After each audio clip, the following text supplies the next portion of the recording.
back to Nostalgianomics. My name's Alex. Today, we're going to dive into this modern sealed market. Are the sales really down? Is the market cooling off? Are the bulls on the run? Or are the bears telling tall tales?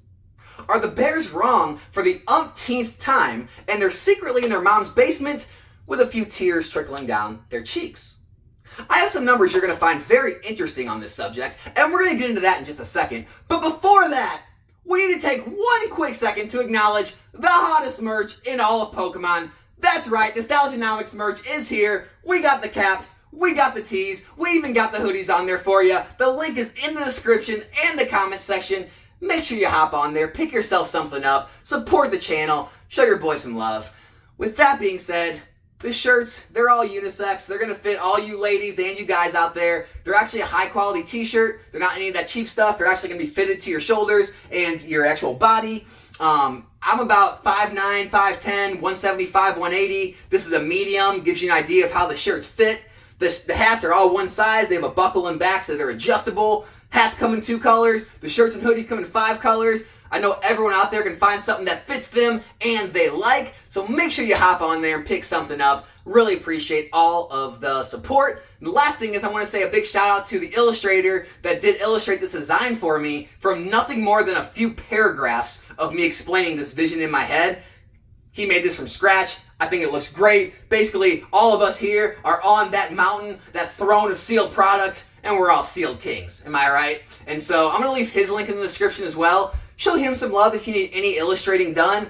He's on Fiverr. He's in the US. He's really affordable. If you're not familiar with Fiverr, it's basically a site where you can get any type of freelance work done, no matter what it be. It doesn't just have to be YouTube or illustrations. There's all kind of stuff on there. So, if you need any freelance work done, consider hopping on Fiverr. It's a great site. I've been using it a lot lately, and never had a bad experience yet. With that all being said, let's hop into the rest of this video. So, a lot of the modern bears lately have been talking a lot about this market cooling off, right?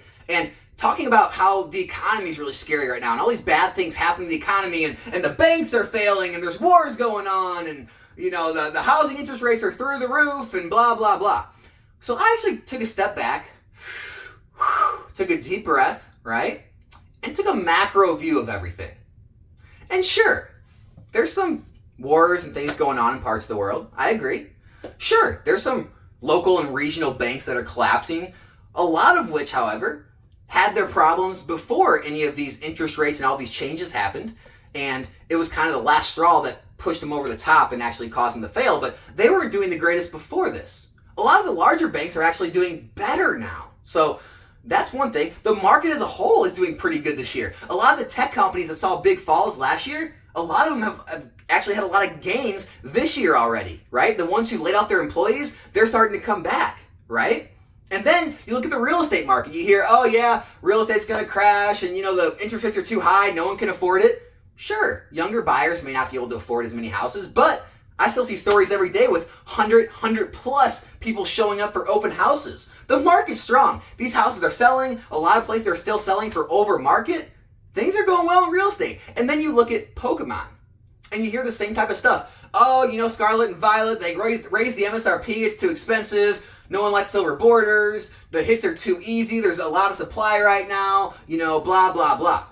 We've heard it all before. But no one talks about the numbers.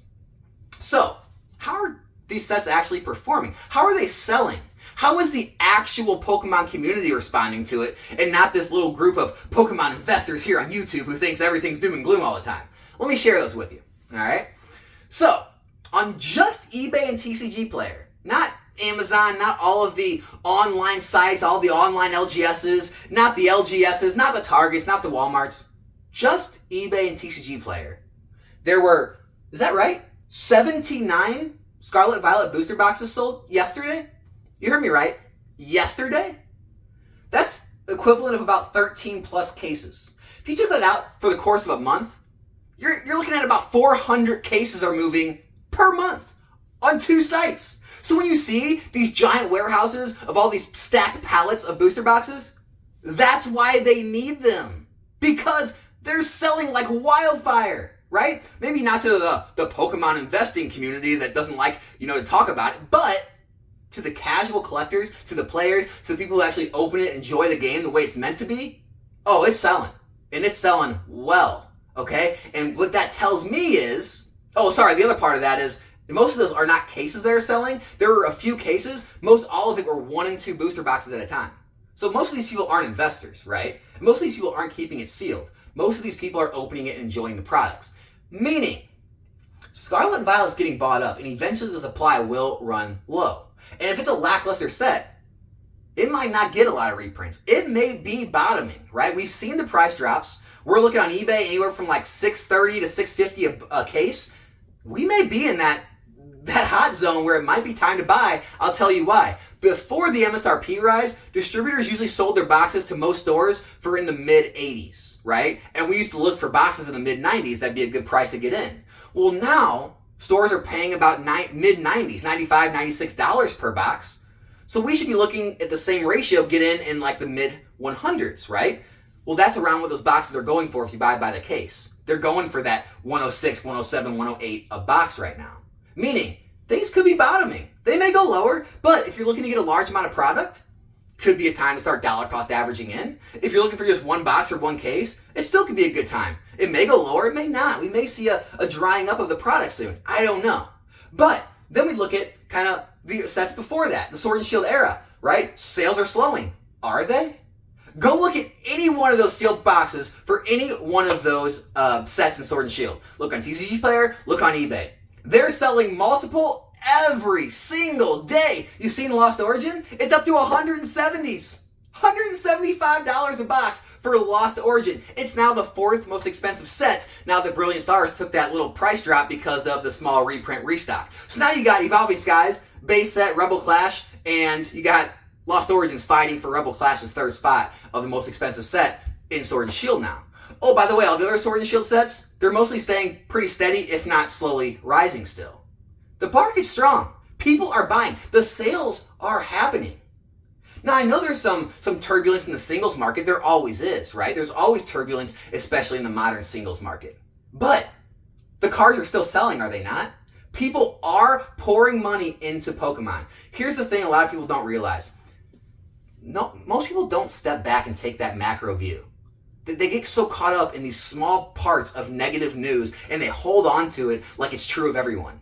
Guess what? In a recession, not everyone gets hurt. Some people are helped by recessions depending on what business they're in. Some people are recession proof, right? When the real estate market fluctuates, some get helped, some get hurt, right? If it goes down, more people can buy a house. It helps people, further their financial independence of, building an investment in real estate, right? When the markets drop, they're buying opportunities. When the markets rise, people make money who own the stocks or own the products. There's always opportunities. There's always winners and losers. So just because some people aren't doing well, others are. And there's enough people that are doing well, and enough people that are involved in Pokemon, that people are still spending that extra money on this stuff. Now, I can't tell you what's going to happen in the future, but as of right now, the modern bears just don't have enough facts or statistics to back up any of the ideas that the market's headed off a cliff or it's slowing down. I don't see it. There's no data that shows it. With that being said, I think we're still in for a great 2023 and beyond from here. I see no reason to stop. That's why we're all here. That's why we are all sitting on mountains of sealed booster boxes. That's why we're all on our sealed throne, wearing our crowns. Make sure you pick up the hottest merch in all Pokemon. Links in the description and the comment section. I'll be back here in a new video soon. I'm out. Peace.